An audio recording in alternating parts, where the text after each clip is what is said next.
शलाकया चक्षुरुन्मिलितं येन तस्मै श्री गुरुवे नमः।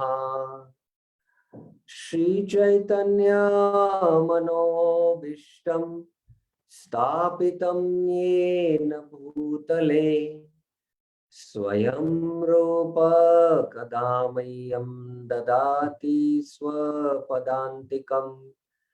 वन्देऽहं श्रीगुरु श्रीयुतपदकमलं श्रीगुरुं वैष्णवांश श्रीरूपं साग्रजातं सहगण रघुनाथान्वितं तं सजीवं साद्वैतं सावधूतं परिजनसहितं कृष्ण चैतन्यदेवम् श्री राधा कृष्ण पदान् सहगण ललिता श्री विशाखान्वितांश्च। नमः ओं विष्णुपादाय कृष्ण पृष्ठाय भूतले श्रीमते भक्तिवेदांत स्वामिन्निति नामिने। नमस्ते सारस्वते देवे गौरवाणी प्रचारिणे निर्विशेष शून्यवादी पाश्चात्य देश तारिणे। हे कृष्णा करुणा सिंधु दीनबंधु जगतपते गोपेश गोपिका कांत राधा कांत नमस्तुते। तप्त कांचन गौरांगी राधे वृंदावनेश्वरी वृषभानुसुते देवी प्रणमामि हरिप्रिये। वाञ्छाकल्पतरुभ्यश्च कृपा सिन्धुभ्येव च पतितानां पावनेभ्यो वैष्णवेभ्यो नमो नमः। जय श्री कृष्ण चैतन्य प्रभु नित्यानंद श्री अद्वैत गदाधर श्रीवासादि गौर भक्त वृंदा। हरे Krishna Krishna Krishna Hare Hare Hare Ram Ram Ram Hare Hare. Hare Krishna. So welcome to the Nectar of Instruction Bhakti Sastri course. In the last class, we finished text 4. So from here onwards, we will be quickly able to go to the Updeshamrit and we'll try to finish by this month end. Of course, only I think text 8 will take a little more time, maybe 2 classes. Otherwise, all others we can finish in 1 class. Today's text is a very important text, and it has some philosophical terms which we need to understand. So we will spend a little more time today also discussing text 5. So let us first go to text 5, and then we will go into the actual Updeshamrit. This is in a particular meter. I think it is in a, I don't recollect, it is there in the book here. So I'll find out, I'll let you know. Krishneti yasya giritam manasadriyeta dekshasti chet pranatabish bhajan dekshasti chet pranatabish bhajantamisham Shushushaya bhajana vigyam ananya anya nindadi shunya hridayam ipsita sangalabdva. So here, this particular tune, I'll just find out.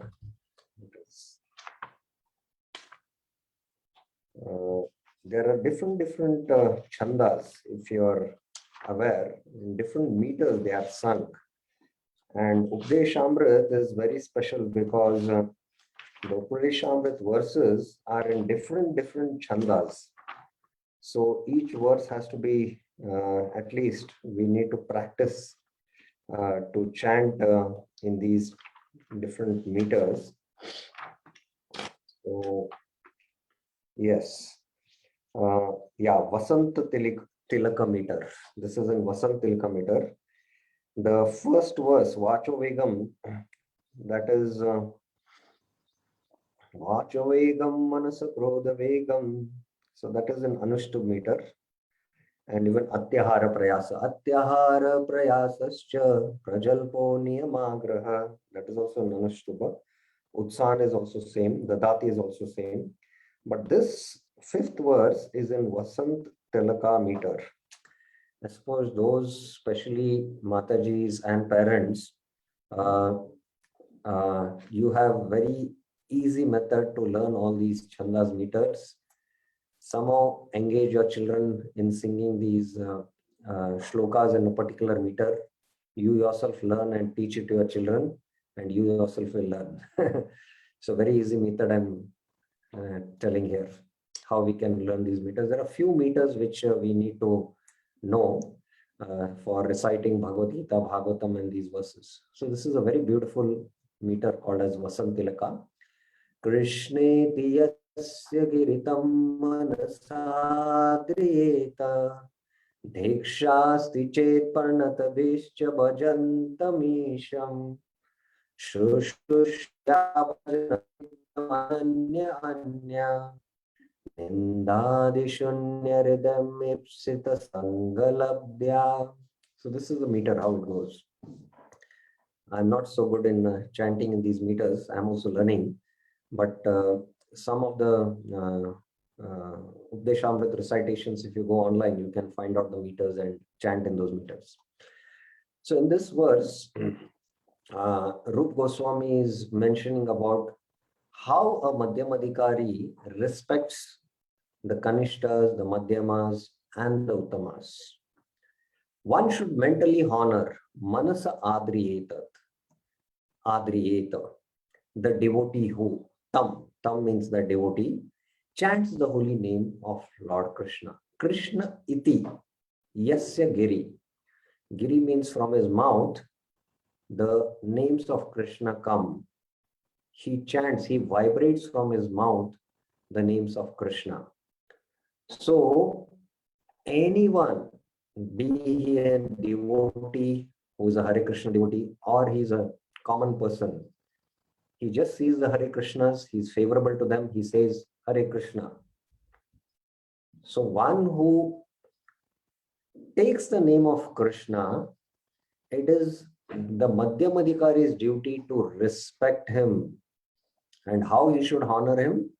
He should honor him by mentally, manas adri, adar means to give respect. So we should honor such person mentally. And the Madhyamadhikari honors the Kanishta Adhikari like this. Then one should offer humble obeisances. Pranatabish. Pranatabish means pranam karna. Pranatabish means to offer humble obeisances. To whom? To the devotee who has undergone spiritual initiation. Diksha. Dikshasti chet. So this Diksha technically means second initiation. And is engaged in the worshipping the deity. Cha bhajantam isham. He is engaged in bhajan, he has undergone diksha, he is worshipping the deity. So this definitely refers to the second initiation. So he is engaged in bhajan, he is doing deity worship, he is having second initiation. So he is almost on the Madhyam platform. So the Madhyamadhikari should do Pranatabhish. And one should associate with and faithfully serve Ipsita Sangalabhya.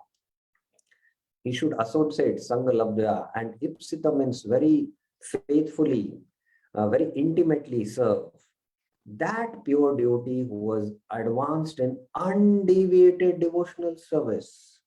Shushushaya Bhajana Vigyam. Bhajana Vigyam means he is very, very expert in bhajana, and he should serve, or he should serve that devotee. Shushushaya means he should practically serve him.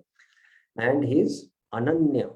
Ananya means he is practicing undeviated devotional service or unalloyed devotional service or pure devotional service. And what is the characteristic of this pure devotee? And whose heart is completely devoid of the propensity to criticize others. Ninda adi. Ninda means to criticize and all other corollaries. Shunya ridhayam. Anya nindadi shunya ridhayam means to criticize others. He's free from the propensity to criticize others because his heart is pure. So that is the Uttamadhikari. And the Madhyamadhikari is told to faithfully serve and intimately associate with such a pure devotee and serve him who is practicing pure devotion. Because only a Madhyamadhikari, when he associates with the Uttamadhikari, can he also come to that higher platform. That is how a Madhyamadhikari can further advance. Now, some of the fonts were not installed, but anyway, the English is here. So we have been seeing the overview of Updeshamrit from Bhaktivinoda Thakur's point of view. And we saw how text 1 speaks about the Tridandi Swamir Lakshan and even the Madhyamadhikari symptoms. And text 2 to 4 speak about the Madhyamadhikari's external dealings and bhakti rules. The Bhaktir Pratikul Shadgun and the Bhaktir Anukul Shadgun are explained in 2 and 3. And Shad with Pritir Lakshanam, the 6 loving exchanges. So here you can see the one who takes up to devotion, how do we know that he has faith and he has associated with sadhus? That he faithfully follows the Bhakti Shastras, the rules and regulations given in the Bhakti literatures. He shows enthusiasm. So here the rules and regulations, do's and don'ts are given in text 2 and 3. So that indicates that his love for Krishna is growing. Shraddha is there. Shraddha is also the seed of prema. And further his love expands in the form of having these 6 loving exchanges. So we had discussed this in the text 4. Now Bhaktivinoda Thakur mentions text 5 to text 8 explain Madhyamadhikari Goswami's vision and internal development.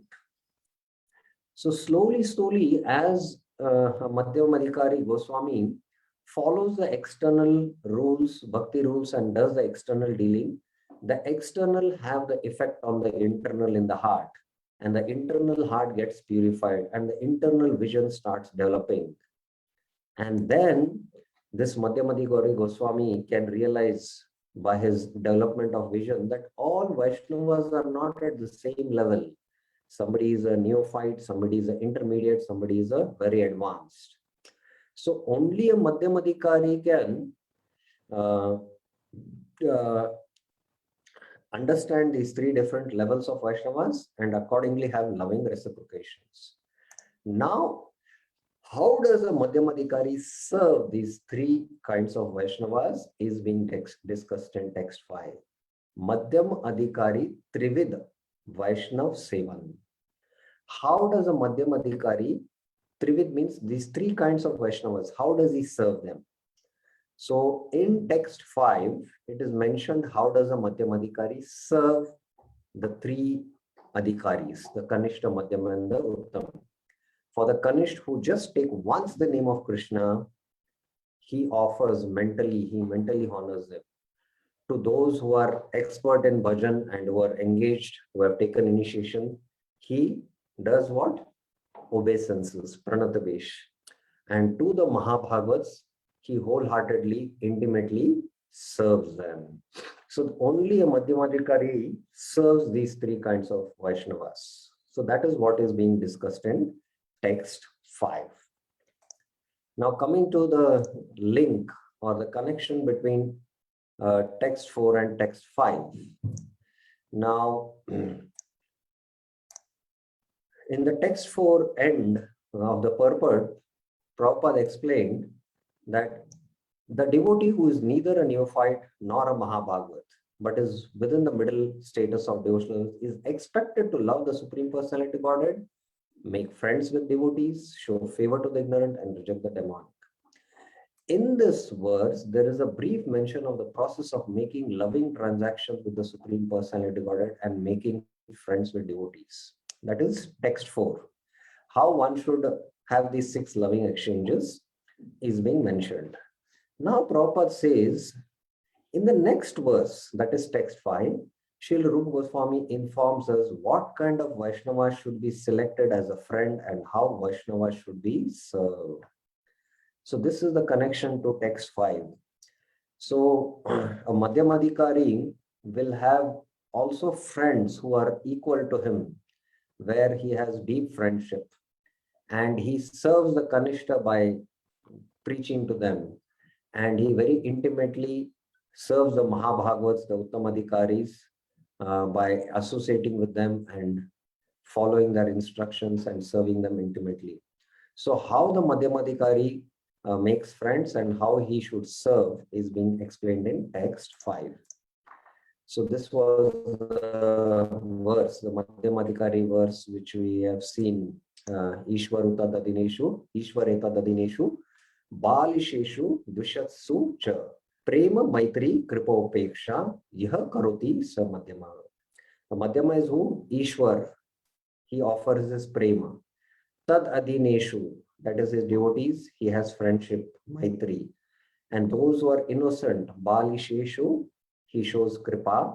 And Dvishatsu, he does upeksha, or he is indifferent, or he neglects them. Only one who can distinguish like this between these different classes of people, he is only a Madhyamadhikari. So this was given in text 4. Now let us come to the overview of text 5. Now in the purport, there are many themes, and this is one of the difficult purports in the one sense that we might not understand what Prabhupada is speaking here in the purport about Kanishta, Madhyama and Uttama, because he's speaking from different angles. So we will be studying these different angles of definitions of terminologies of Kanishta, Madhyama and Uttama today. And then we will be going into the purport so that we can clearly understand what Srila Prabhupada is stating in his purport. So firstly, in paragraph 1 is the verse theme and the 3 definitions of Kanishta, Madhyama and Uttama. In paragraph 2 and 3, Prabhupada speaks about Kanishta Adhikari and Madhyamadhikari definitions based on Bhagavatam. In paragraphs 4 to 9, understanding of the 3 kinds of Vaishnavas and offering respects as per Rupa Goswami's definition of nectar of instruction is what Prabhupada discusses. In paragraph 10, understanding the 3 kinds of Vaishnavas on the basis of the chanting of the holy names is being discussed. And then in paragraph 11, 3 kinds of Vaishnavas based on Chaitanya Mahaprabhu's teaching to Satyaraj Khan. And then 3 kinds of Vaishnavas based on Chaitanya's teaching to Sanatana Goswami is being explained in paragraph 12 to 13. Then advancement from Kanishta to Uttam by chanting is being discussed. And then Prabhupada in paragraph 16 gives the conclusion. Now, understanding of these 3 kinds of Vaishnavas based on NOI, based on Bhagavatam, based on chanting, based on Chaitanya Mahaprabhu's teaching to Satyaraj Khan, based on Chaitanya Mahaprabhu's teaching to Sanatana Goswami. What is this? So let us first try to understand this, and then we will go to the purport. If you have any questions in between, you can raise your hands. Now, I will be discussing this very important philosophical term definition, and let us finish this discussion. It will take some time, at least 15-20 minutes, and after I discuss this, then if you have questions, please raise your hands. In between the discussion, kindly hold on to yourself, make a note, mental note or note on a paper if you have any question. Maybe when I'm discussing, your question will be answered. If it is not answered, please do raise your hand after we finish this whole discussion. Now, first is what? Understanding the terminologies Kanishta, Adhikari, Madhyamadhikari, and Uttamadhikari. Now, for many years, even I had not had a clear understanding of this. It's only in the last few years, after having heard many sannyasis and after having a lot of discussion with my senior God brothers and friends, devotees in my friend circle, we have now a clear understanding of what these terminologies mean and in what context these terminologies have different meanings. So first, what I will be doing is I will be defining general understanding of Kanishta, Madhyama, and Uttama based on these 9 stages of bhakti. Shraddha, Sadhu Sangha, Bhajan Kriya, Anartha, Nishta, Ruchi, Asakti, Bhava, and Prem. So we know that these are 9 stages. Now, based on these 9 stages, based on particular stage, somebody is called as a Kanishta, somebody is called as a Madhyama, or somebody is called as a Uttama. So what is that? Let us see. Now, usually somebody who gains Shraddha and is in the Sadhu Sangha and takes up to Bhajan, in the beginning stages, he's in the neophyte stage and he's called as Kanishta Adhikari. So from Shraddha to Bhajan Kriya, in this entire range, one is called as a Kanishta Adhikari.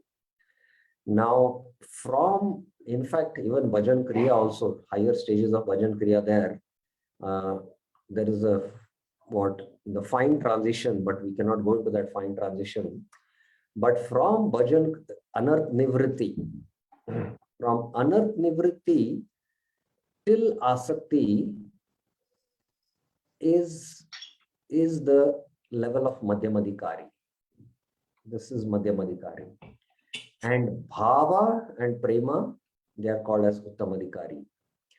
Now, this Kanishta, Madhyama, and Uttamadhikari, again, is a general understanding based on the 9 stages. These are not fixed definitions. Uttamadhikari means Bhava and Prema. No, we will see that from different texts have different meanings. So in English, we can name this as beginner, Madhyama is intermediate, and Uttamadhikari is advanced.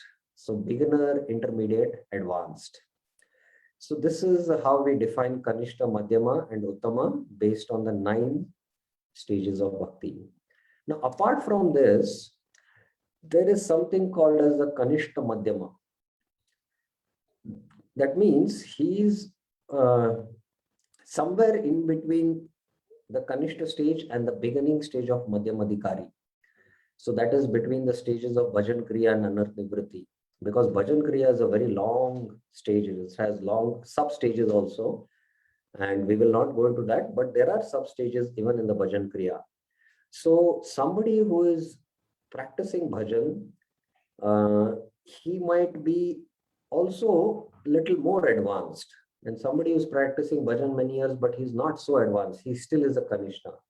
But there is some definition called as Kanishta Madhyama. Then there is something called as the Madhyama Madhyama. So the Madhyama Madhyama is a very clear definition of somebody who has attained the stage of Nishta. So if you see 1, 2, 3, 4, the 5th stage is Nishta. And 1, 2, 3, 4. So Ruchi to Prema, again, there are 4 stages up, 4 stages down. And Nishta is center in between. So somebody who has attained the stage of Nishta, he can be called as Madhyama Madhyama. And then somebody who is at the last stages of Asakti, he is Madhyamadhikari, but he is called as Madhyama Uttama, who is already slowly entering to the phases of Uttamadhikari. So he can be called as a Uttamadhikari. Sorry, Madhyama Uttama. He is called as Madhyama Uttama. Now, I have not mentioned here, but within Uttamadhikari also, there is something called as the Uttama Kanishta, Uttama Madhyama, and Uttama Uttam. So we can see, our science and definition of terminologies are quite in depth. Now, what is this Uttama Kanishta? My goodness, how we can call a Uttam as a Kanishta? But these are the definitions given by Srila Jiva Goswami in his works, Sandarbhas. So he mentions that somebody is on a very elevated stage, in the beginning stages of Bhava also, he can be, there are two symptoms, Gunatita, Swarup Siddha. Guna Atita means he has transcended the three modes. And Swarup Siddha means he has realized his Swarup, in which relationship, which rasa he is related to Krishna.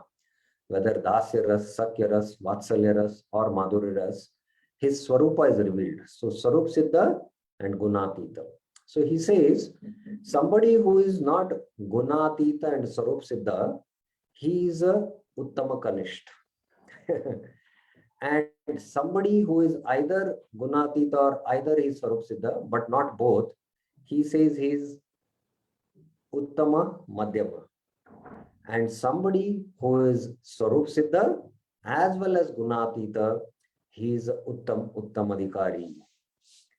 And Satyaraj Das Adhikari, who is one of the scholarly disciples of Srila Prabhupada, he in his book about his spiritual master, Mentor Sublime, he mentions that this Uttam are usually Bhagavad Parshad.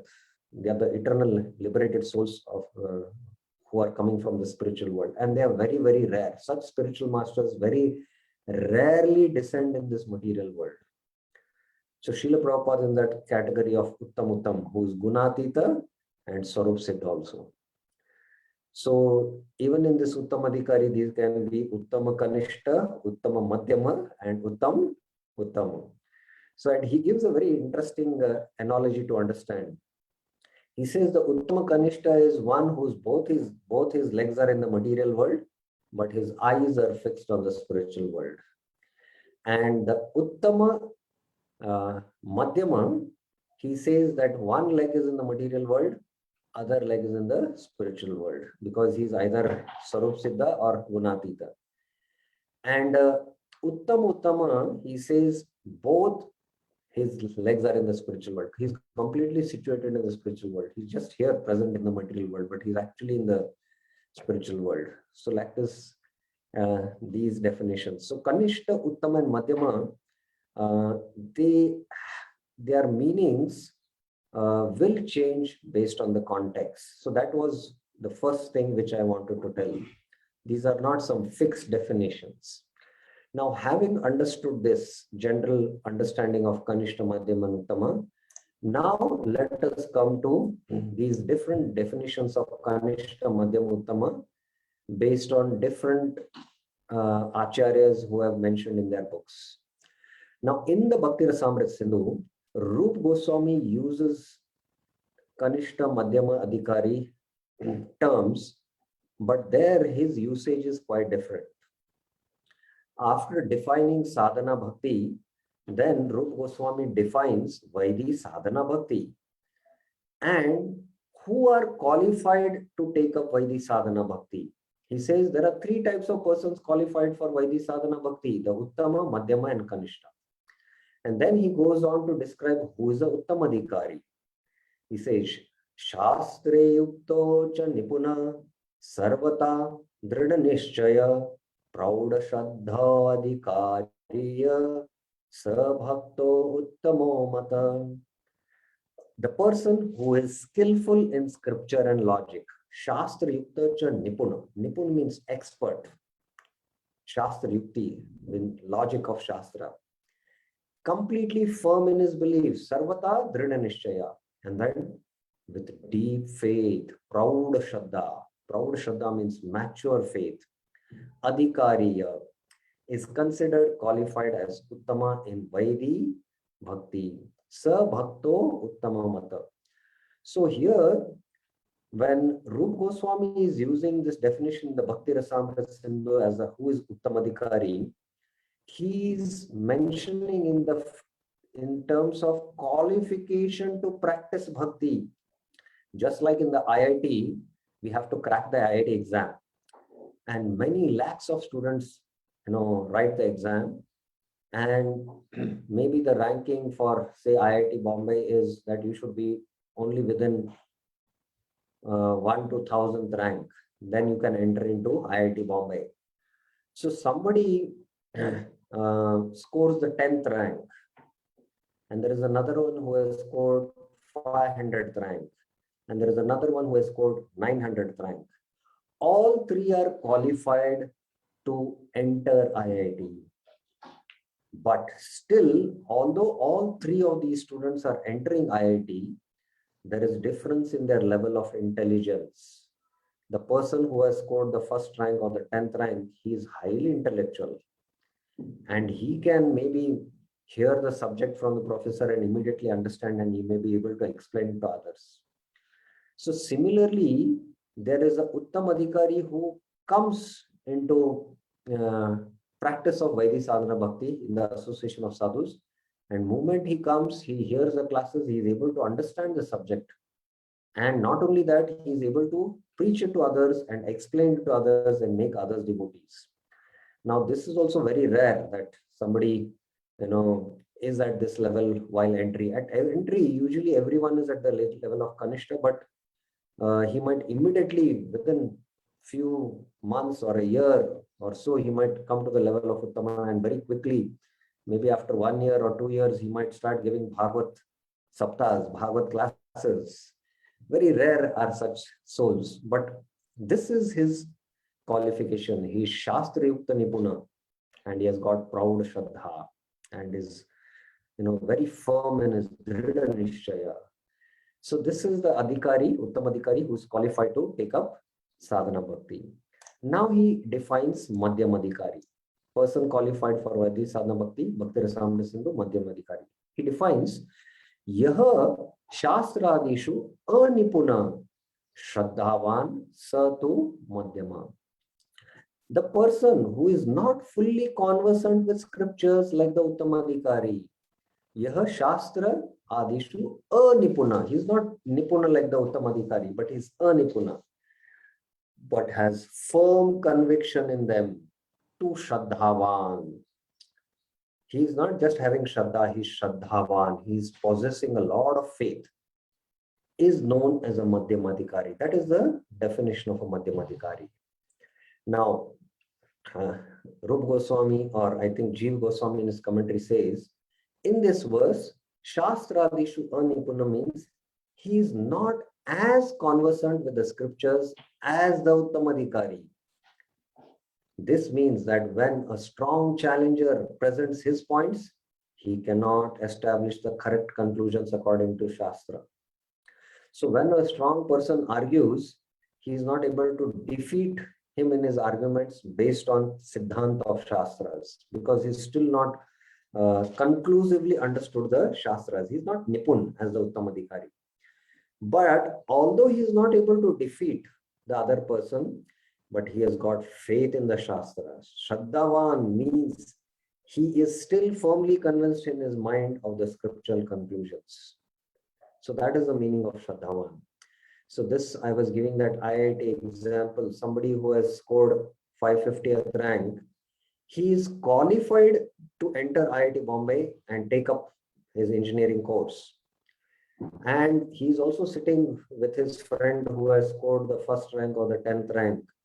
But when he hears from the professors the subject, he cannot understand it fully. Maybe he has to go home and then read the book, or when his friend explains him, one who is the first rank holder or the 9th rank or the 10th rank holder, then he understands it. So like that, he is Shastrayukta Anipuna. He is Anipuna. This is the Madhyamadhikari. That's how he is using the term Madhyamadhikari, Rupa Goswami here. Then the Kanishta Adhikari. Yo bhavet komala shraddha sa kanishto nigadyate. He who has weak faith Yaha bhavet komala shraddha. His faith is very, very weak. Why? Because of even less knowledge of scriptures in the Madhyamadhikari. This is implied, is called as a Kanishta. The person's faith is just conviction in the meaning of the scriptures without knowing much. So he just externally brushes on the book. He doesn't go in depth. He doesn't have the deeper, subtle meanings of the Shastra. He's not able to understand. Anipuna in this case means little knowledge, less than Madhyama. Having weak faith, Komala Shraddha means that it is possible to break his faith by different scriptural reasoning. So he has got Komal Shraddha.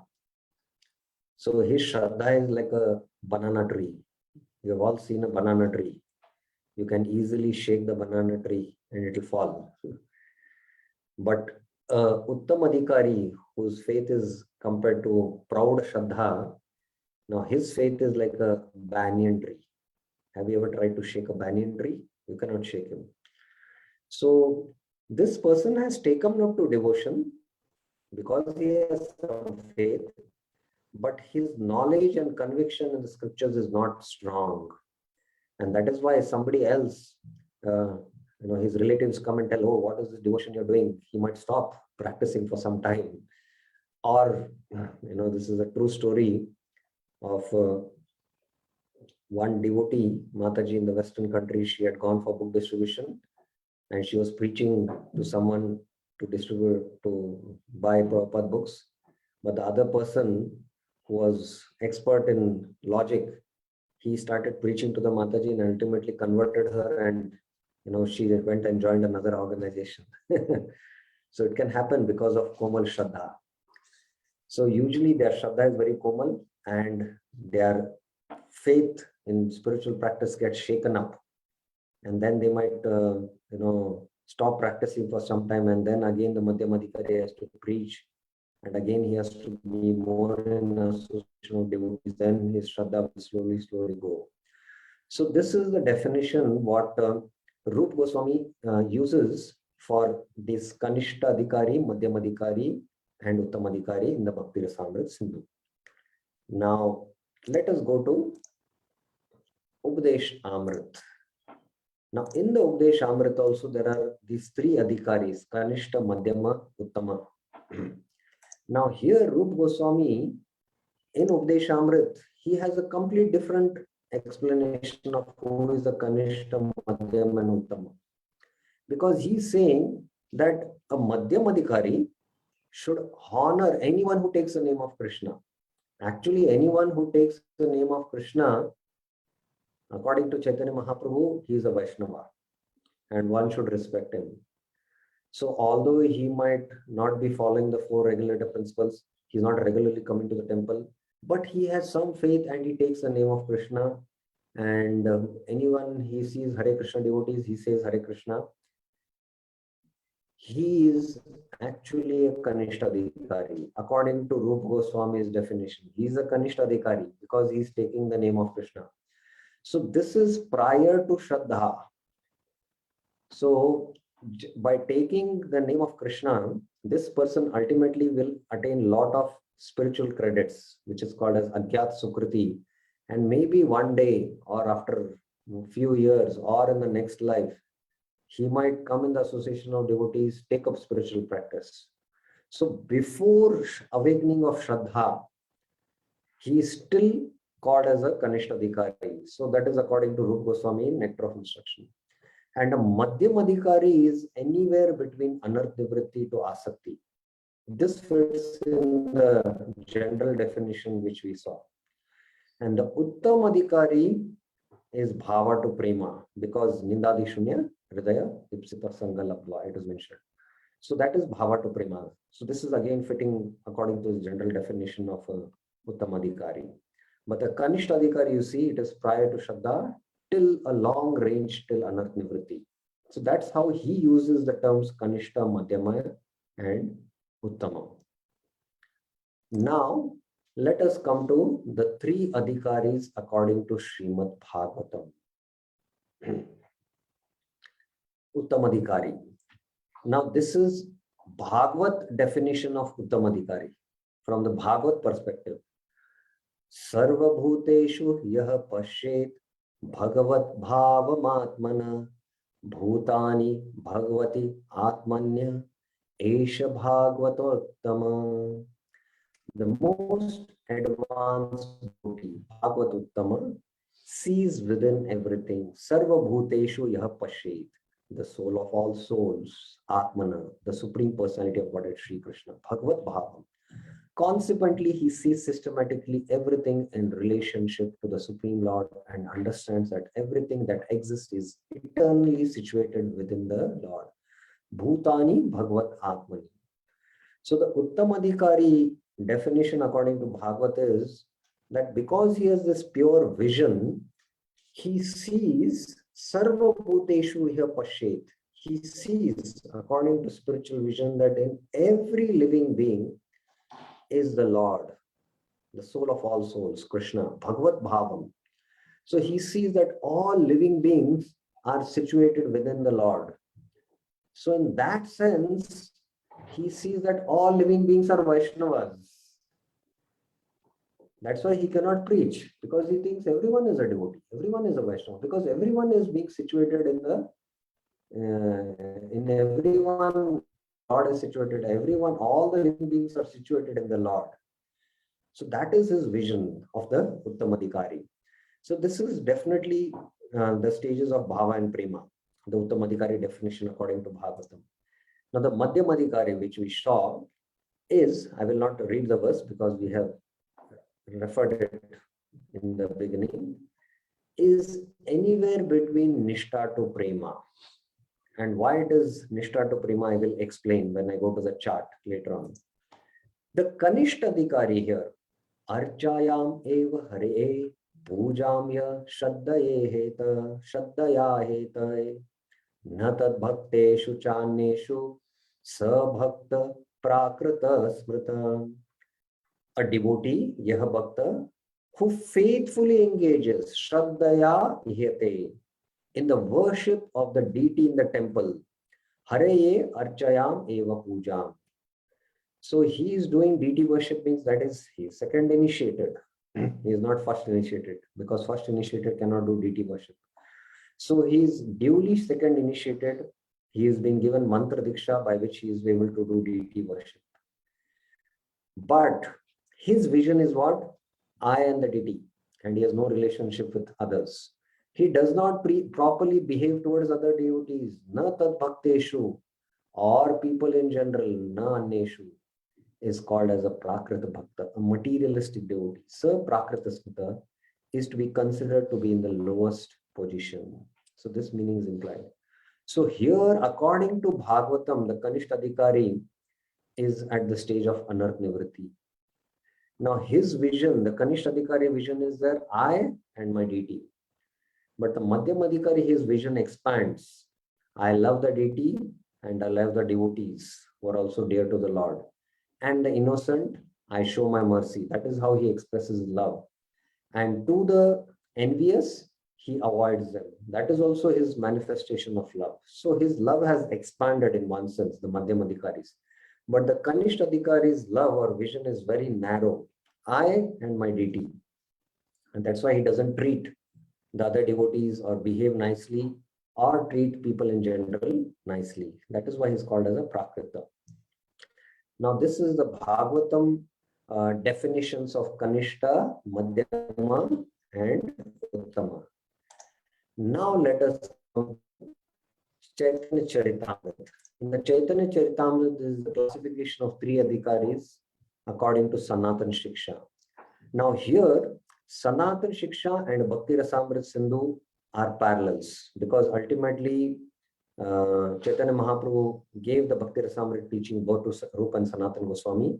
So these definitions are similar. There is no difference. You can see Shastri Yukte Sunipuna. That is also the same definition. Shastri Yukte Cha Nipuna. This is Goswami's composition of the verse in Sanskrit. And this is a Bengali composition. That's it. Otherwise, they're different. Dhrida Shraddha Yandra Uttamadhikari Se Tare Samsar, who is expert in logic. So this is same. the Uttamadhikari. This is from Nishta to Asakti, a very high level. And then Madhyamadhikari, Shastri Nahi Jani. So he's not so expert, but he's Shraddhavan. He's a Madhyamadhikari. He's also Bhagyavan. Now this is till Anarth Nivritti. And Yahara Komala Shraddha se Kanishta Jana. Krame Krame Teno Bhakta Hoive Uttam. So one whose faith is very komal, as also Rupa Goswami mentioned in Bhakti Rasamrita Sindhu. So he's called as Kanishta. And usually, as I was mentioning, everyone who is qualified to take up Vaidhi Sadhana Bhakti begins from Kanishta level. But somebody might not stay in the Kanishta platform for long. She might, within a year or 2 or 6 months, she might rise. There are sometimes devotees who join the Hare Krishna movement and within 6 months start giving pravachan, and that too Shastric pravachans. But it is very rare also. When Vishwanath Thakur finished his schooling, study of grammar and all, and went to Vrindavan, while he was studying in the school only, he wrote 3 commentaries. While studying, he wrote commentaries, and that too on Rupa Goswami's works. And then when he went to Vrindavan, after graduating from school, there he started giving pravachans and writing books on the acharyas. So, it's a very elevated platform. And even in ISKCON, we know sometimes very young devotees, they join the movement and within few years, they are very expert in explaining the Shastras and preaching also. So slowly, from Kanishta, one can quickly rise to Madhyama and Uttama, or somebody can be in the Kanishta for many, many years and slowly, gradually go to Madhyama and Uttama, like that. So the qualification is what? Krame Krame Teno Bhakta Hoi Uttam. So this is Kanishta Adhikari. This is the stage of Bhajan Kriya. This is according to Sanatan Shiksha. Now there is another definition of Kanishta, Uttama and Madhyama based on Chaitanya Mahaprabhu's instruction to the Kulina Gramvasis. Now this analysis of Kanishta, Uttama and Madhyama is based on taking the holy name. And what is Prabhu kahe? Chaitanya Mahaprabhu saying, Yandra muke shune ek bar Krishnam se puja shreshta sabakar. Chaitanya Mahaprabhu replied, Prabhu kahe, whoever chants the holy name of Krishna just once, Yandra muke shune ek bar Krishnam. That means anyone, just if he takes the name of Krishna once, he is worshipable. He's telling Satyaraj Khan and all the Kulina Gramvasis, when they asked, the Kulina Gramvasis every year is to, with the Bengal devotees, go to Jagannath Puri and spend 4 months with Chaitanya Mahaprabhu. So once the Kulina Gramvasis asked Chaitanya Mahaprabhu, we are Grihasthas, what is our duty? He said, serve the Vaishnavas and chant the holy name. So the Kulina Gramvasis asked, who is a Vaishnava? How do we identify? So the first year when they asked this question, Chaitanya Mahaprabhu gave this definition, who is a Vaishnava? If once he takes the name of Krishna, he is a Vaishnava. He is actually worshipable.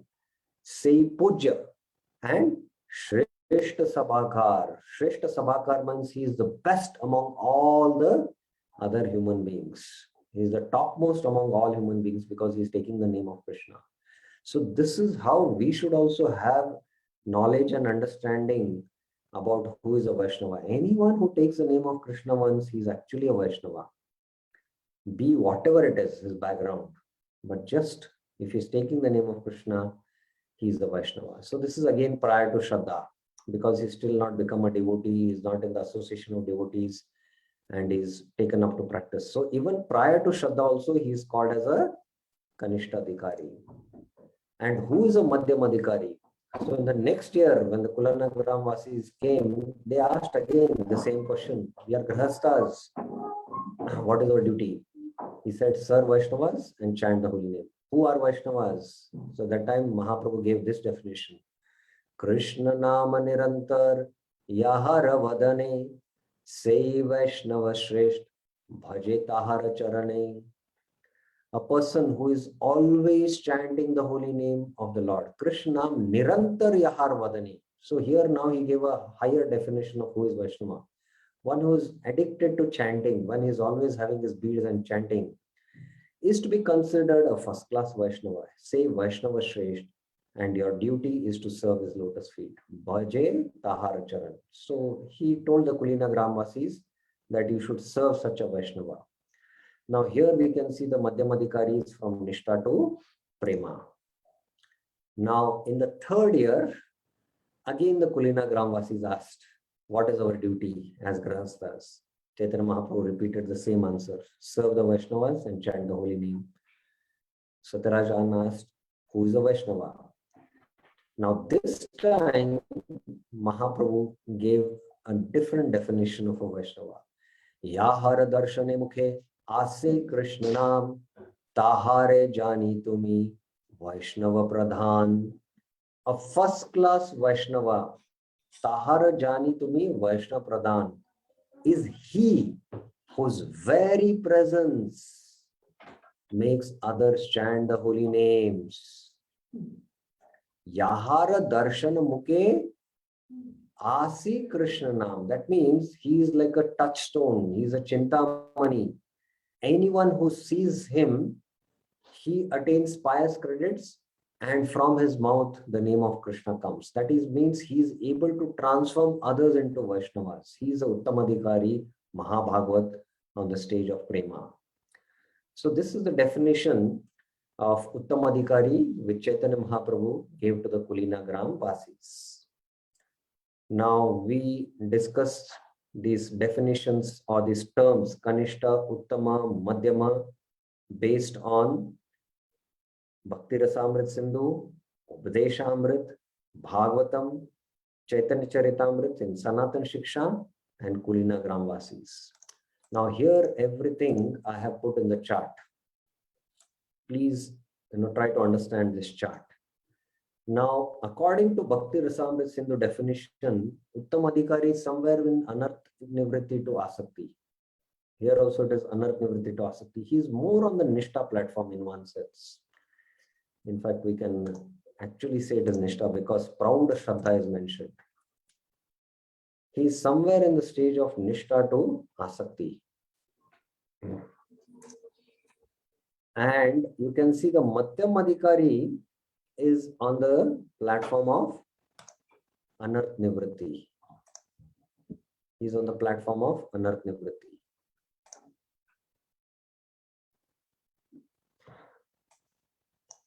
And the Kanishta Adhikari is in the stage of Bhajan Kriya. But now if you go to NOI definition, you see the Uttamadhikari here, he is Bhava in Prema, whereas according to Bhakti Rasamrita Sindhu, he is Nishta to Asakti.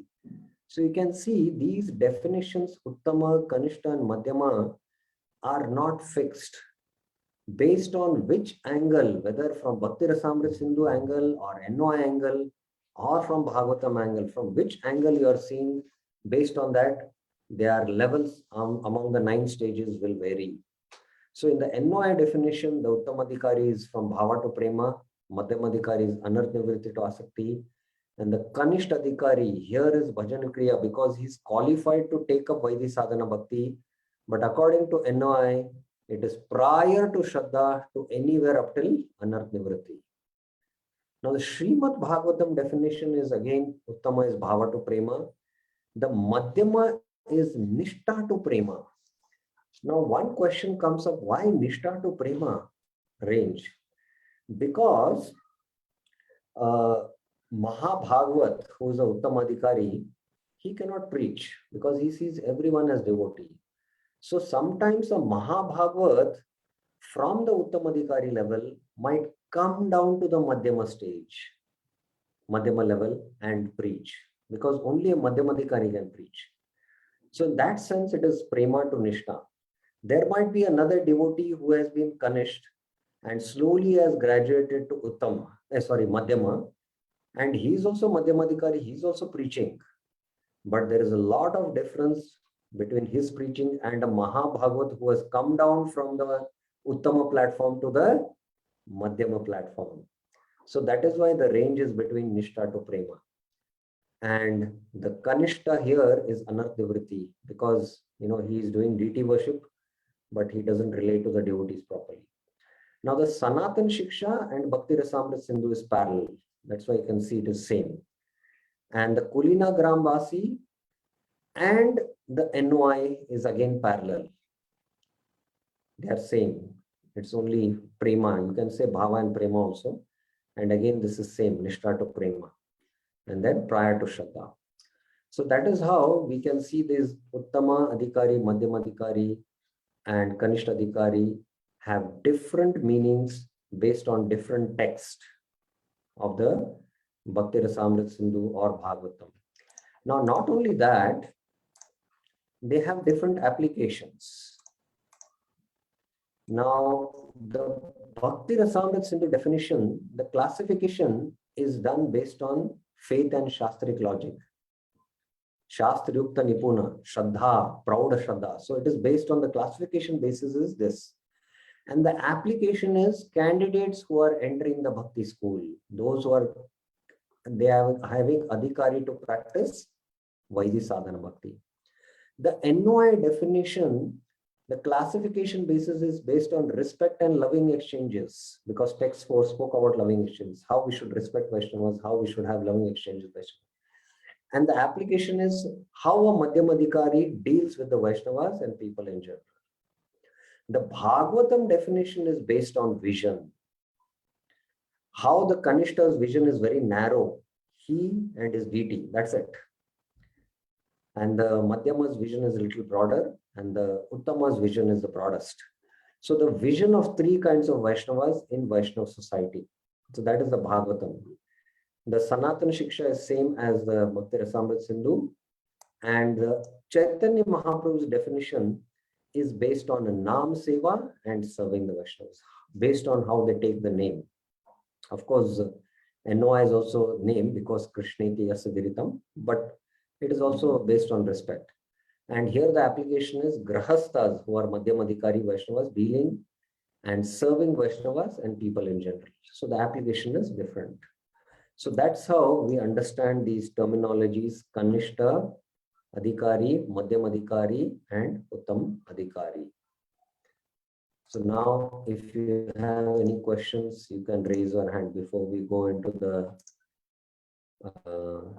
actual purports. Now, when we have understood these terminologies very clearly, then we can only understand what Prabhupada is speaking in the purport. Otherwise, it's very difficult to understand what Prabhupada is speaking in the purports. Okay. Yes, Ratna Mataji, you have a question? Yes, Prabhu, Hare Krishna. Like how we divided Madhyama Adhikari into Kanishta Madhyama and Madhyama Madhyama and Uttama Madhyama. Do we always also categorize Kanishta Adhikaris into Kanishta Kanishta and Madhyama Kanishta and Uttama Kanishta? Because from what I've understood, Kanishta Adhikaris are the ones who are trying to learn because we don't have proper Shastric knowledge. So is there a classification for that also, and the stages in that, Prabhu? Yes, you can have that finer classification. Somebody who is a Kanishta means he comes in the association devotees and he takes up to chanting, but again he leaves the chanting. Like that, he doesn't make too much advancement. Kanishta Madhyama means he now is more becoming serious of chanting. Sometimes many people or devotees, they take many years to come to the standard of 16 rounds. So like that, they are growing. And again, now when you ask this definition of Kanishta, now from which angle you are seeing also is very important, whether it is from the Bhagavad perspective or from the Bhakti Rasamrita perspective, or whether it is from the NOI perspective. Because from the NOI perspective, when you see, it is the devotee who is a Madhyamadhikari, who sees that somebody takes the name of Krishna, but he thinks, oh, he is a Vaishnava. Why? Because he has taken Krishna's name. Krishneti yasya giritam manasadriyeta. So he will respect that Vaishnava. He considers him as a Vaishnava, firstly, because he takes the name of Krishna, and he offers respect. And if this Madhyamadhikari doesn't offer respect, then he commits aparadh. It's a Vaishnava aparadh. So that's how, from which angle, from which lens do you see, it depends. And then, the Kanishta, Madhyama and Uttama might vary. The understanding might vary. But of course, after hearing this whole discussion, I hope you should not have any paralysis of analysis. Hey, what different explanations from different books, and how do we fit all this?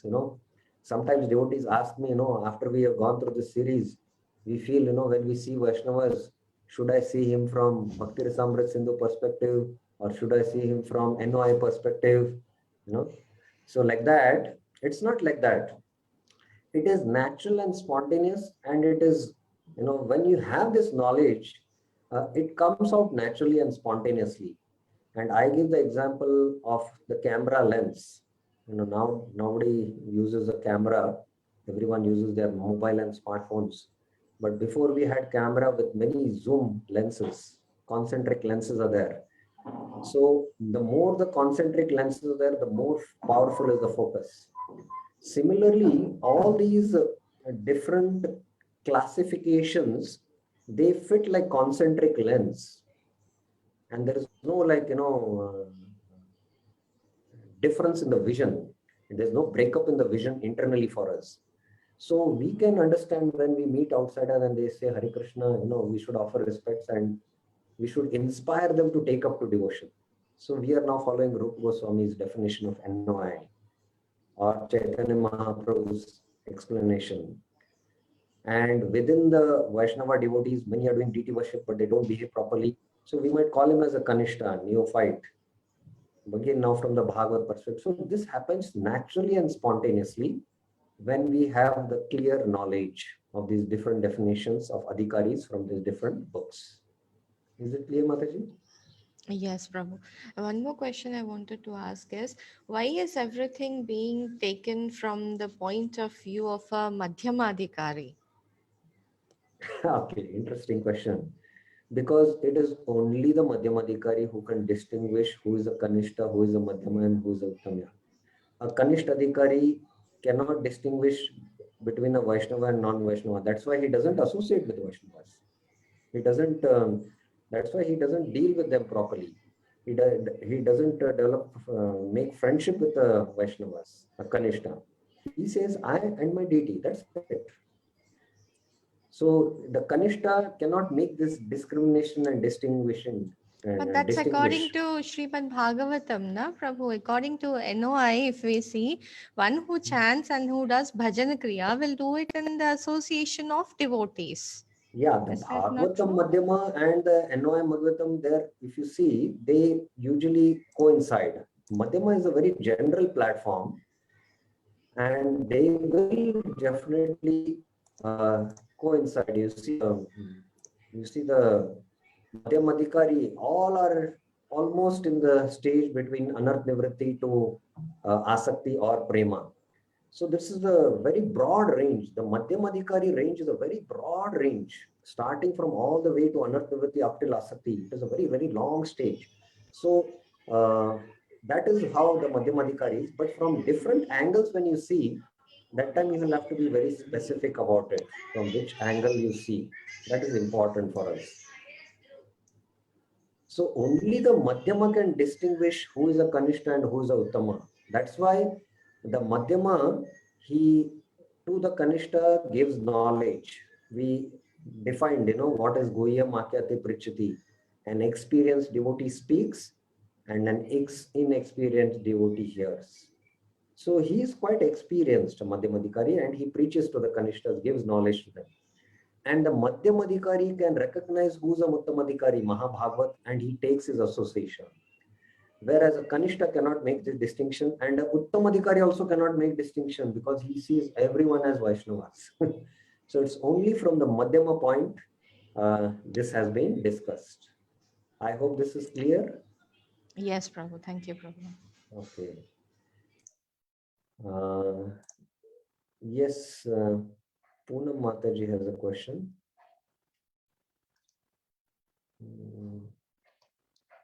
Yeah, I have unmuted him. Please tell me. Hare Krishna Prabhuji. First question is that, like, we are talking about the Uttama Adhikari. Does this spiritual master comes in the Uttama Adhikari?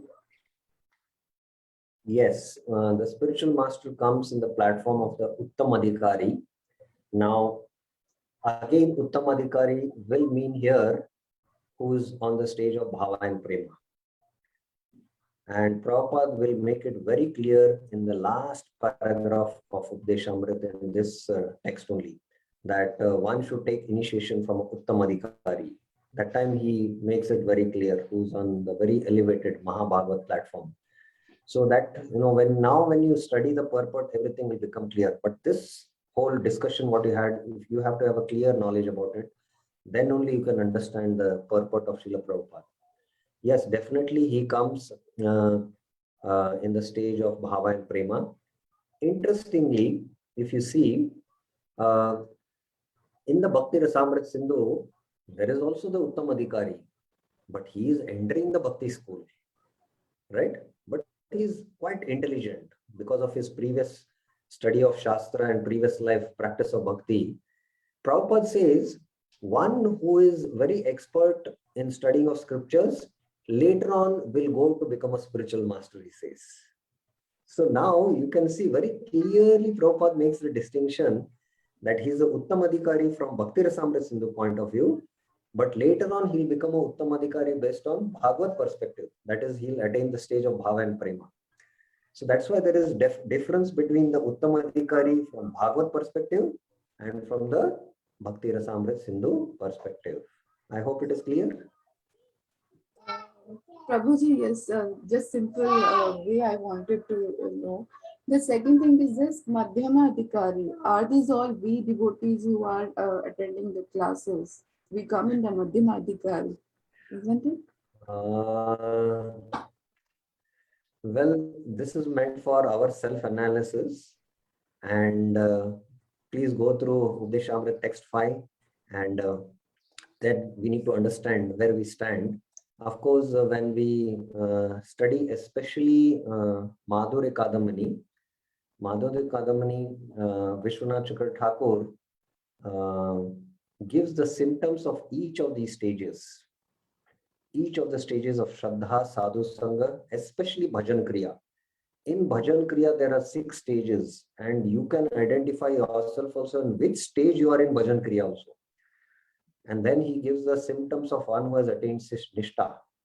So like that, in Madhurya Kadamani, these different levels, and the internal, in fact, it is like an internal roadmap, which is a clear map by which you can understand where exactly you are in your spiritual life and how you have to now explore your journey and reach to Krishna's lotus feet. Very crystal clear roadmap Madhurya Kadamani Vishwanath Chakra Thakur gives. When we study that also, we get a more better understanding.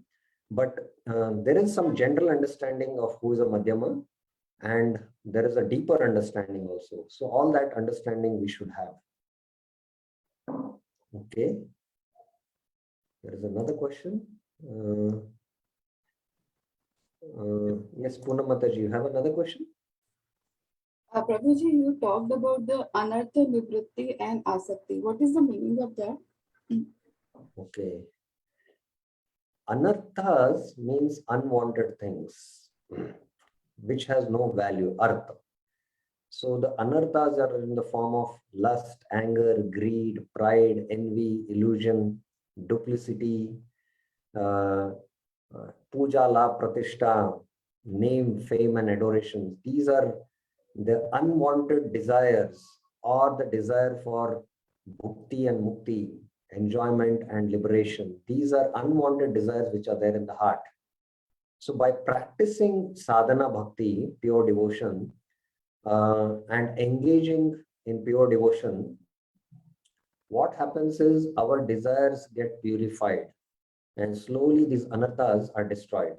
This is one understanding of anarth nivritti. Another thing what Srila Prabhupada explains in a very simple language is that before coming to devotion, we had bad habits. We used to drink tea, coffee, we were in bad association, we had other habits. So as we take up devotion, the unwanted things we give up. These are called as anarthas. So the four regulative principles, no meat eating, illicit sex, intoxication, and gambling. So these are anarthas, and the more we take up to devotion, the more these anarthas get destroyed. So anartha nivritti. Nivritti means destruction of anarthas. And asakti is a stage where we become attached to Krishna. That is a very elevated platform of asakti. After Nishta, one becomes very steady in his devotion. And after Nishta, one gets taste in chanting. Nama Ruchi it is called. One becomes addicted to chanting and addicted to Krishna Katha, Krishna Kirtan. And then slowly he becomes deeply attached to Krishna. So that is the stage of asakti. Again, there are very deep insights about these different levels, which are again discussed in Madhurya Kadamani. Okay. Okay. Thank you. Mohan Rupa Sham Prabhuji has a question. Prabhuji, Yes, Prabhuji, is there any explanation for the Adhikari itself? Any scriptural reference or definition for Adhikari? Adhikari means who is qualified. Adhikar. Karmanneva adhikaraste ma phaleshu kadachan. Okay. Krishna is telling Arjuna, you have adhikar, right? Adhikar to practice your prescribed duties. But ma phaleshu kada, but you don't have right over the fruits. Because if you desire the fruits, then you will be bound. You'll get the reaction. You'll be bound in this world. So adhikar means qualification or the right. Only when a student who has written exams for IIT and is scored within 1 to 1000th rank, he is having the adhikar to enter IIT. Understood. So that is adhikar, that is qualification. Okay.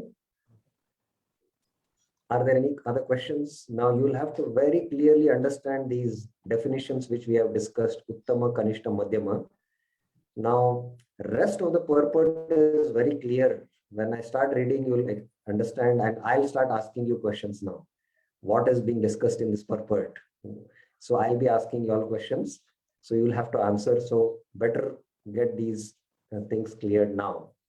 Prabhuji, can you little more explain about the 9 stages? Because there should not be any more slide for explaining the about 9 stages of bhakti. Each one to make it a little clearer for everyone. Okay.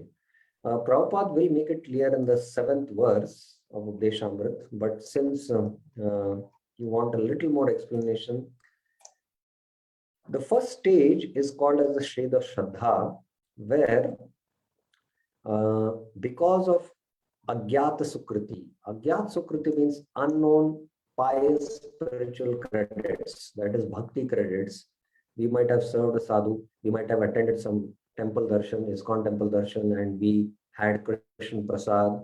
So like that, when we accumulate over many, many lifetimes this Sukriti, and we come in touch with sadhus, our faith becomes matured. And in that sadhu sangha, we also desire that I also want to practice spiritual life. So the sadhus also tell us, we attend the Bhagavad Gita course, the 7-day course, or the Discover Yourself journey course. And in that sadhu sangha, we hear the discourses and we get convinced. And now we take up to practice of spiritual life, that is chanting of Hare Krishna. We enter into bhajan.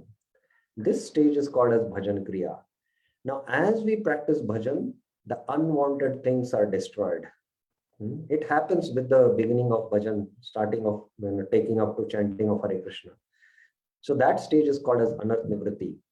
And then when the anarthas are almost destroyed, Nashtaprayeshu abhadreshu nityam bhagavata sevaya bhagavati uttama shloke bhaktir bhavati naishtiki. So when the anarthas are almost destroyed, then there is a stage of nishta, when you become very, very steady in your practices.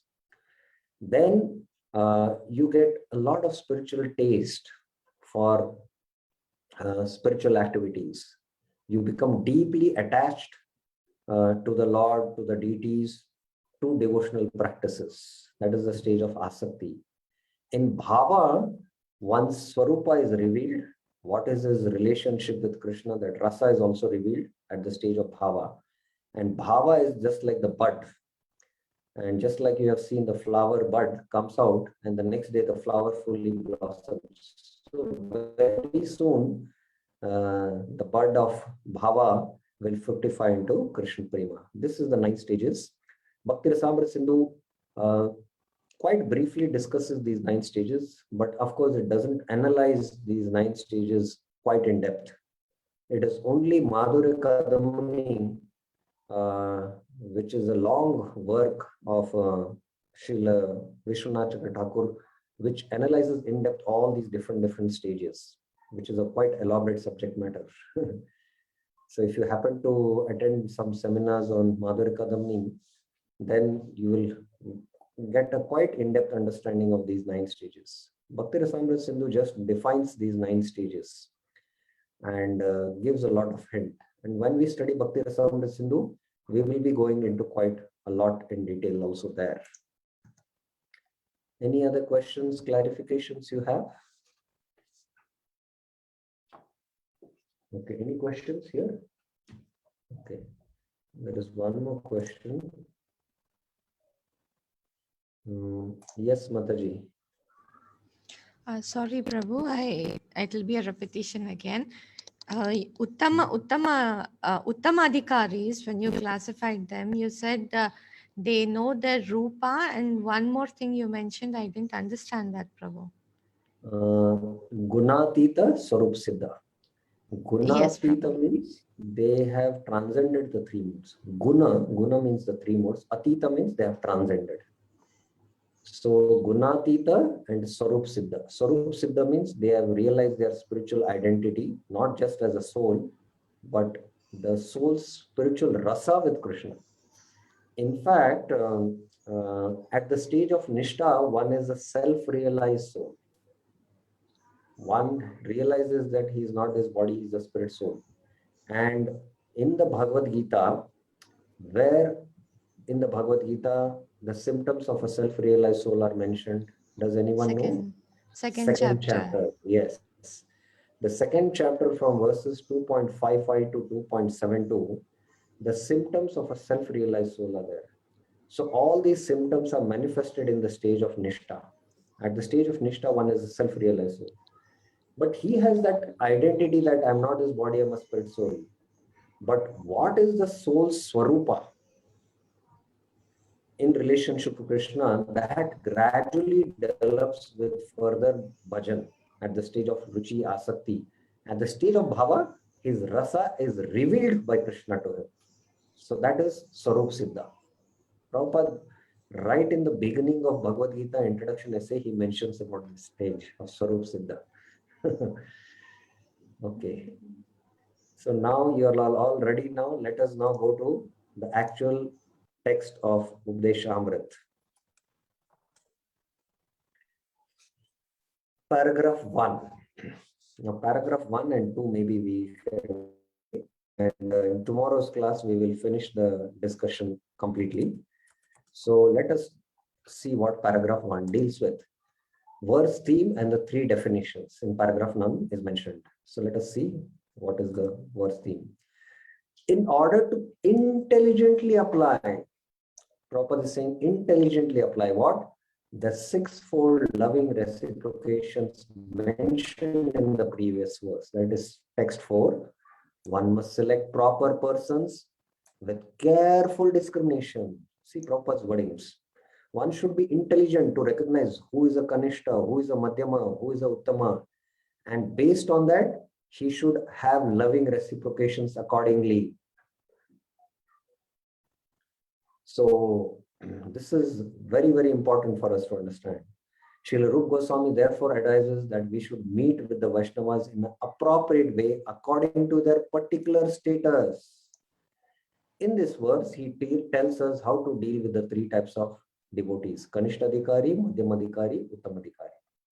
Now, Prabhupada gives a general definition of who is a Kanishta, Madhyama, and Uttama. So please hear the Kanishta Adhikari is a neophyte who has received Harinam initiation from the spiritual master and is trying to chant the holy name of Krishna. So this is Prabhupada's definition of Kanishta Adhikari. First of all, he is a neophyte. He has received only first initiation and he is trying to chant the holy name. Now, neophyte means new fights. So the Kanishta Adhikaris are always fighting. This is one symptom you can say of a Kanishta Adhikari. Now, what does Prabhupada say? One should respect such a person within his mind as Kanishta Vaishnava. Krishneti yasya giritam manasadriyeta.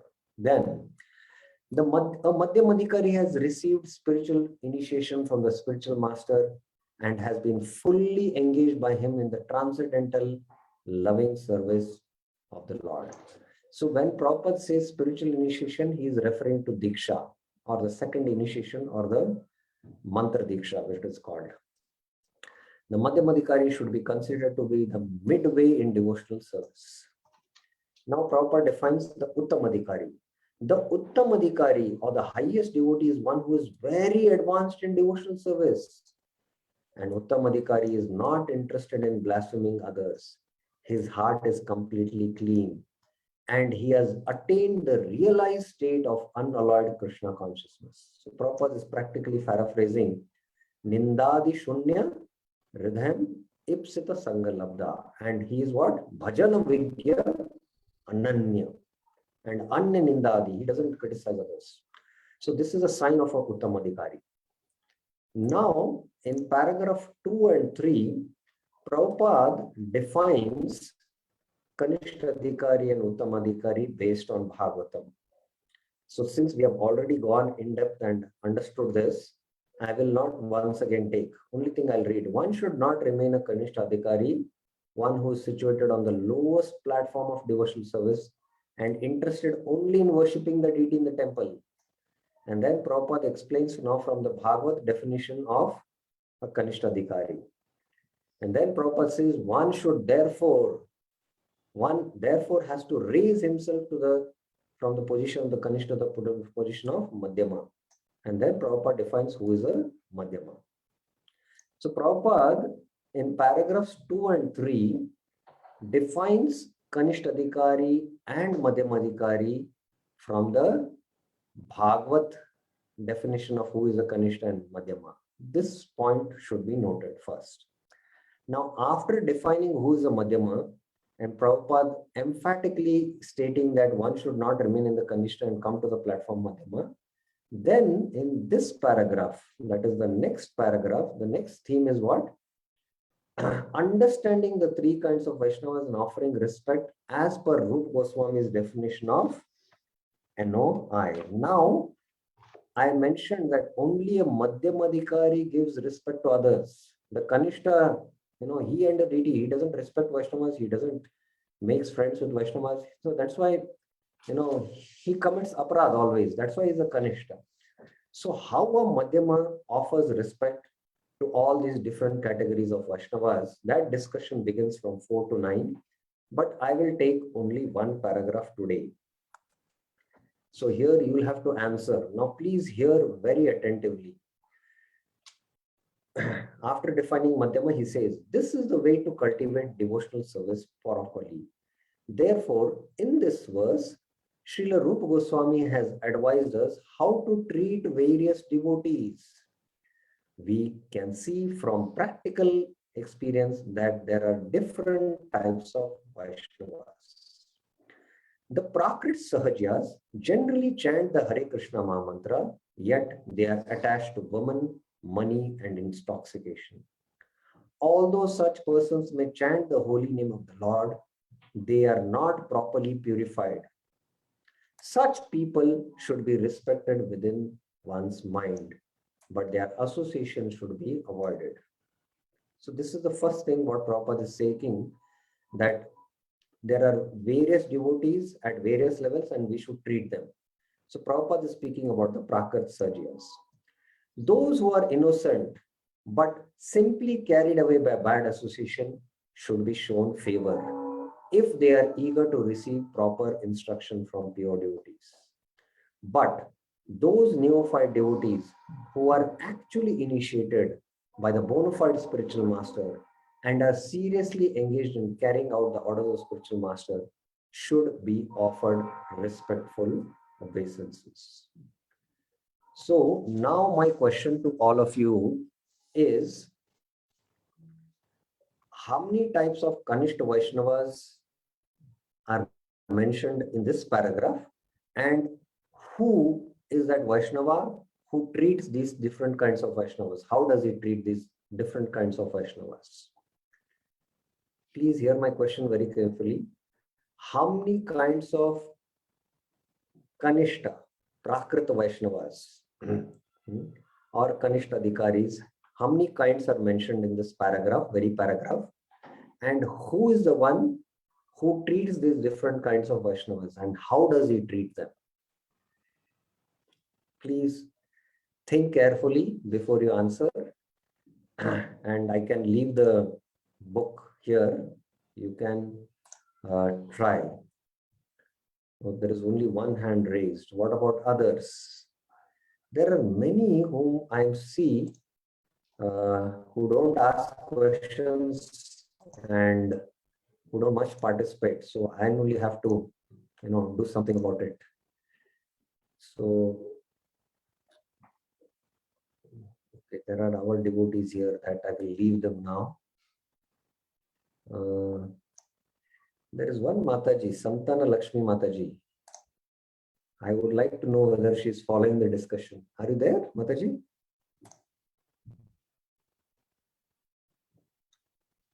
Because you have not asked any questions till now. So that's why I am asking you a question.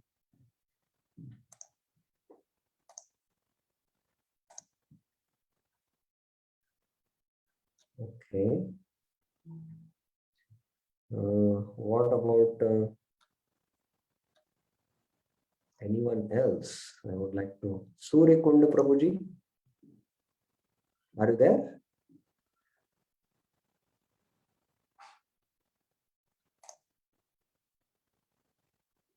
Hare Krishna? No, not there. What about Dhan Lakshmi Mataji? Are you there? Yes, Prabhu. Yeah. What is your answer for this? There are two types, Kanishta and Madhyama. And in case of Kanishta, we just have to mentally pray for them. That is Madhyama. Now, let us go one by one. Who is this first who is being described here by Prabhupada?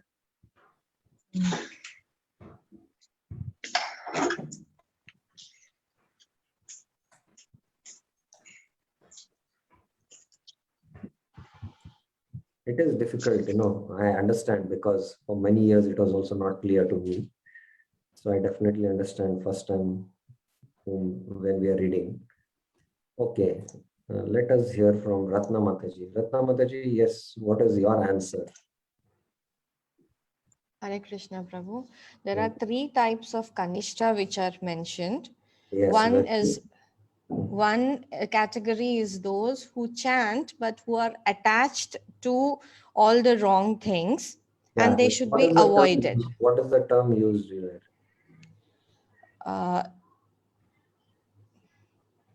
Prakrit Sahajiyas. Yes, Prabhu, sorry. Yes, Prakrita Sahajiyas. Yeah, that's one type, and they should be avoided. Okay, correct. And the second type is those who are so innocent that they are simply carried away by bad association. And if they show interest, they should be instructed. Okay. And the third category is those who are initiated and are interested in carrying out the orders of the spiritual master. and they should be offered obeisances. And this is all from the point of view of a Madhyamadhikari. Okay, so yes, the three different types of Kanishta Adhikaris have been mentioned here. And how does now the Madhyama deal? The Madhyama deals with these three kinds of Kanishtas. So you explained also how he deals. Now here, if you see, I have put it in the chart, and you can see in this chart, Madhyama Adhikari dealing with three types of Kanishta Vaishnavas. One are called as the Prakriti Sahajias. The Sahajias, they take very devotion to be very cheap. They just want to imitate, Krishna performs the Ras Leela, and we are actually, we are like the gopis in Krishna's pastimes, and they try to imitate these lofty levels of spiritual emotions. Although they are into bad habits and they are not practicing the ABCD, they don't know the Bhagavad Gita also. So these are the upper sampradayas, in fact. And this was very, very prominent during the 18th and 19th century. They are mostly in Bengal and Odisha, and they chant the Hare Krishna Mantra, but they are addicted to women, alcohol, and all illicit activities. So the Madhyamadhikari, to even these Prakrit Sahajas, what? He should respect them in their mind, but never associate.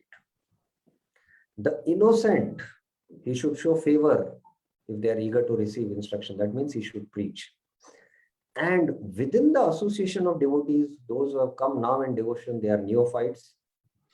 He should also preach to them, give them understanding of Bhagavad Gita, Bhagavatam, and he should also respect them. And he can be in their association. He can be also in this association so that he can get them to devotion. But he should always avoid the association with the Prakrita Sahajiyas. So now you can see in the small purport how in-depth it is, how the Madhyamadhikari deals with these three types of Kanishta Vaishnavas. And all are Kanishta in one sense, but different levels of Kanishta are there in that. Here he is a Kanishta, but he is a devotee. Here he is what? He is Balishu. He is an innocent person, and a Madhyama shows Kripa by preaching him. And these are not Balishu. These are, these are rogues, you can say, in the dress of a Vaishnava. They are Prakrit Sahajyas. He respects them. He should not disrespect. But he doesn't associate because they are addicted to all kinds of bad activities. So that is how we can see in this definition. So we have finished up till now. The discussion has finished up till here now. Paragraph 4. So tomorrow's class, we will finish the other discussion. And since now you have a clear understanding of this different terminologies from different books, so then the purport will become very, very clear to us. So any other questions, clarification anyone has about till now what we discussed?